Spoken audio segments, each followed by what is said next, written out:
وہ یہ افسوسناک خبر بھی دیتا ہے کہ پچھلی رات کسی نے جنگل میں ایک ٹورسٹ کو مار دیا ہے۔ وہ آدمی اس علاقے میں اکثر آتا رہتا تھا اور جنگل میں زندہ رہنے کی ٹریننگ میں حصہ لے رہا تھا۔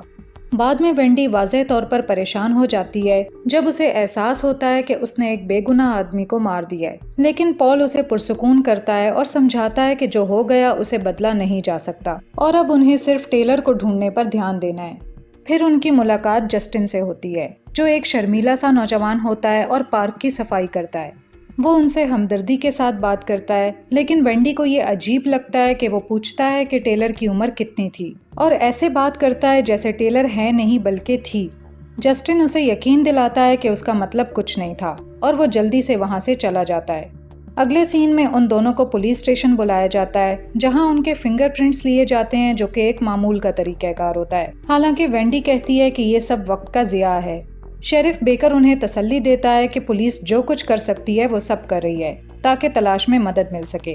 وہ ایک پبلک اپیل بھی کرتے ہیں جس میں کہا جاتا ہے کہ اگر کسی کے پاس کوئی بھی معلومات ہو تو وہ آگے آئے، اور یہ انٹرویو جسٹن نیوز پر دیکھ رہا ہوتا ہے۔ کیمپنگ سائٹ پر میرینڈا اور اس کا ہسبینڈ جس کا نام ایرک ہے، مائیکلسن فیملی کے پاس رات کا کھانا لے کر آتے ہیں، لیکن کتا ان دونوں کو دیکھ کر پریشان ہو جاتا ہے۔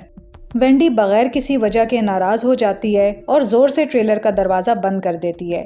پھر وہ پال پر الزام لگاتی ہے کہ اس نے پچھلے دن میرینڈا سے فلرٹ کیا تھا اور اسی کو ذمہ دار ٹھہراتی ہے کہ اس نے ان کی بیٹی کو اکیلا چھوڑا۔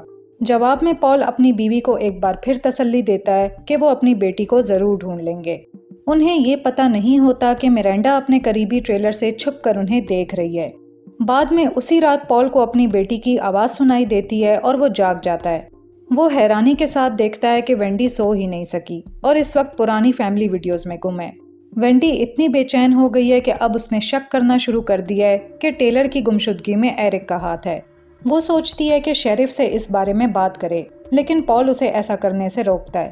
اس کے باوجود وینڈی مسلسل یہی کہتی رہتی ہے کہ ایرک اور میرینڈا کچھ نہ کچھ چھپا رہے ہیں۔ آخر پال مان لیتا ہے اور وہ دونوں چپکے سے ایرک اور میرینڈا کے ٹریلر کی تلاشی لینے کا فیصلہ کرتے ہیں۔ وہ ہر کونے کونے کو اچھی طرح دیکھتے ہیں اور آخر میں ایک چونکا دینے والی چیز سامنے آتی ہے۔ باتھ روم کے کیبنٹ کے اندر وینڈی کو کچھ ایسے ثبوت ملتے ہیں جن سے اندازہ ہوتا ہے کہ ایرک اور میرینڈا کسی بھی طریقے سے ایک بچہ حاصل کرنے کی پلاننگ کر رہے ہیں۔ یہ انکشاف وینڈی کے یقین کو اور مضبوط کر دیتا ہے کہ میرینڈا نے جان بوجھ کر پال کا دھیان ہٹایا تھا، جبکہ ایرک ٹیلر کی گمشدگی میں شامل تھا، کیونکہ وہ دونوں بچہ چاہتے تھے مگر وہ خود ماں باپ نہیں بن سکتے تھے۔ جب وہ اپنی تفتیش مکمل کرتے ہیں تو ایرک اور میرینڈا واپس آ جاتے ہیں اور وہ ظاہر کرتے ہیں کہ وہ صرف ٹیلر کے کیس کی خبر لینے آئے ہیں۔ وینڈی اگلے دن صبح 7 بجے مل کر تلاش کرنے کا مشورہ دیتی ہے اور وہ دونوں بھی اس کے ساتھ جانے کے لیے راضی ہو جاتے ہیں۔ اب ٹیلر کی گمشدگی کے تیسرے دن مائیکلسن فیملی ایرک اور میرینڈا کے ساتھ مل کر جھیل کی اجتماعی تلاش شروع کرتے ہیں اور ایک کشتی پر سوار ہو جاتے ہیں۔ تلاش کے دوران وینڈی کو دور پانی میں کچھ تیرتا ہوا دکھائی دیتا ہے جو اس کی توجہ کھینچ لیتا ہے، لیکن ایرک اسے صرف ایک عام کچرے کا بیگ کہہ کر نظر انداز کرتا ہے اور کہتا ہے کہ اسے قریب جا کر دیکھنے کی کوئی ضرورت نہیں، مگر پال اور وینڈی اصرار کرتے ہیں کہ اسے ضرور چیک کیا جائے۔ جب وہ قریب جاتے ہیں تو وہ واقعی وہی نکلتا ہے جو ایرک نے کہا تھا، ایک عام سا پھینکا ہوا کچرا۔ تبھی پال چپکے سے موٹر بوٹ کی تار نکال دیتا ہے تاکہ وہ کام نہ کرے۔ یہاں وینڈی کھلے عام ان دونوں پر ٹیلر کی گمشدگی میں ملوث ہونے کا الزام لگا دیتی ہے اور اس پر ایک شدید تلخ جھگڑا شروع ہو جاتا ہے۔ جب ایرک اور میرینڈا کچھ ماننے کو تیار نہیں ہوتے تو وینڈی کی بے چینی بڑھ جاتی ہے اور وہ اپنے بیگ سے بندوق نکال کر ان دونوں کی طرف تان دیتی ہے۔ جب وینڈی میرینڈا کو پال کی چھوٹی گرل فرینڈ کہہ کر بلاتی ہے تو ایرک غصے سے بھڑک اٹھتا ہے اور لکڑی کے ٹکڑے سے وینڈی پر حملہ کرتا ہے، جس سے کشتی الٹ جاتی ہے۔ پانی میں ایرک پال کی گردن پکڑ لیتا ہے، لیکن پال جیب سے چھری نکال کر ایرک کو مار دیتا ہے اور خود کو چھڑا لیتا ہے۔ اس کے بعد وہ دونوں کنارے تک پہنچ جاتے ہیں مگر میرینڈا کہیں نظر نہیں آتی۔ ایسا لگتا ہے کہ میرینڈا پانی میں ڈوب گئی ہے۔ اسی دن بعد میں شیرف بیکر مائیکلسن فیملی کے پاس آتا ہے اور ان سے کہتا ہے کہ وہ کوئی بھی چھوٹی یا معمولی سی بات یاد کرنے کی کوشش کریں جو تفتیش میں مدد دے سکے، لیکن اس وقت ان کے پاس بتانے کو کچھ اور نہیں ہوتا۔ ان کی بس یہی خواہش ہے کہ پولیس دل لگا کر اپنا کام کرے۔ ٹریلر سے نکلنے کے بعد شیرف ایرک اور میرینڈا کے ٹریلر کا دروازہ کھٹکھٹاتا ہے، لیکن اندر سے کوئی جواب نہیں آتا۔ اس کی دلچسپی اس وقت بڑھ جاتی ہے جب وہ دیکھتا ہے کہ ان کا ٹرنک ٹوٹا ہوا ہے اور اس میں کچھ اوزار بھی رکھے ہوئے ہیں۔ بیکر قدرتی طور پر مزید جانچ کے لیے ٹریلر کے اندر جاتا ہے۔ تلاشی کے دوران اس کی نظر کیبنٹ میں رکھے ہوئے سرخ موتیوں پر پڑتی ہے۔ اسی وقت اس کا ساتھی آ کر اسے ایک پریشان کن خبر دیتا ہے کہ ایک لاش ملی ہے۔ مائیکلسنز بھی فوراً وہاں پہنچتے ہیں، لیکن وہ لاش ٹیلر کی نہیں بلکہ ایرک کی ہوتی ہے۔ بعد میں شیرف بیکر انہیں وہ سرخ موتی دکھاتا ہے جنہیں وینڈی پہچان لیتی ہے کہ یہ ٹیلر کے پسندیدہ موتی تھے، اور یہ کہ یہ موتی ایرک اور مرینڈا کے ٹریلر سے ملے ہیں۔ اس سے معاملہ بہت مشکوک ہو جاتا ہے۔ اب پولیس کے پاس مضبوط وجوہات موجود ہیں کہ یہ سب ایک پہلے سے سوچا سمجھا جرم تھا، اور ممکن ہے کہ مرینڈا کے پاس کوئی اہم معلومات ہو۔ شام کے وقت پال کو یقین ہوتا ہے کہ پولیس ٹیلر کو ڈھونڈ لے گی، لیکن ایک اور مسئلہ بھی ہوتا ہے۔ بہت جلد پولیس کو یہ بھی پتہ چل جائے گا کہ انہوں نے ایرک اور مرینڈا کے ساتھ کیا کیا تھا، اس لیے ان کی گرفتاری بھی بہت قریب ہے۔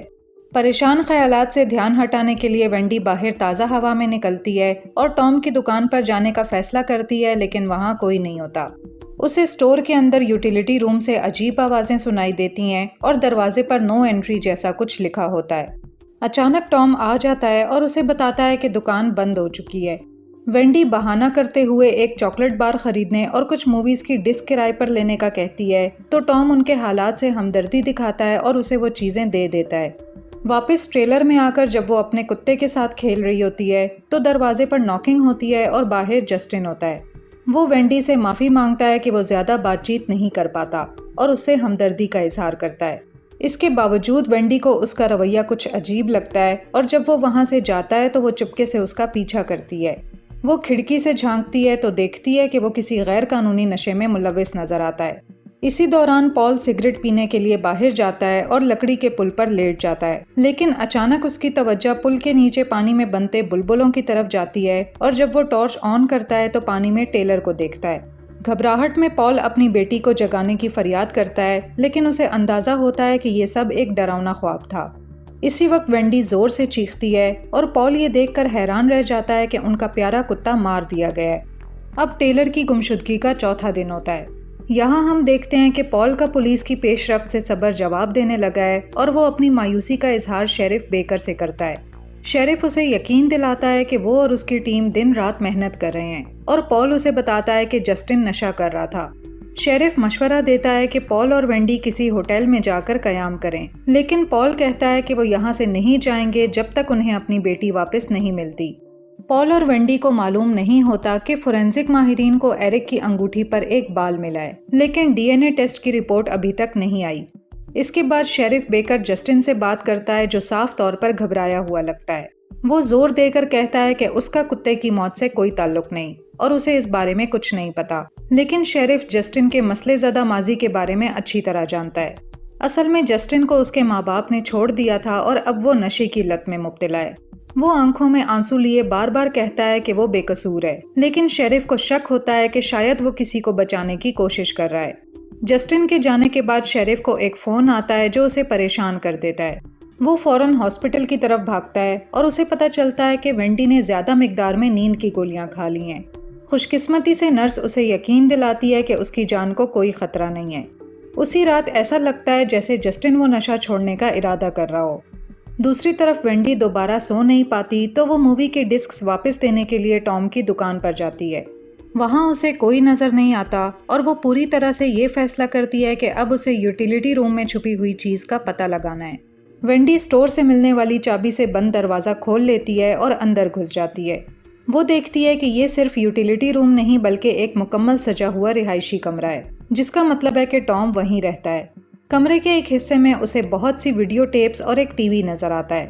جب وہ ایک ٹیپ دیکھتی ہے تو اس میں وہ ٹام کو ایک انجان بچی کے ساتھ دیکھتی ہے، جس سے ظاہر ہوتا ہے کہ وہ کسی قسم کا جنسی درندہ ہے۔ لیکن پھر ٹام پیچھے سے وینڈی پر حملہ کرتا ہے اور اسے بے ہوش کر کے اس کے ہاتھ پاؤں باندھ دیتا ہے۔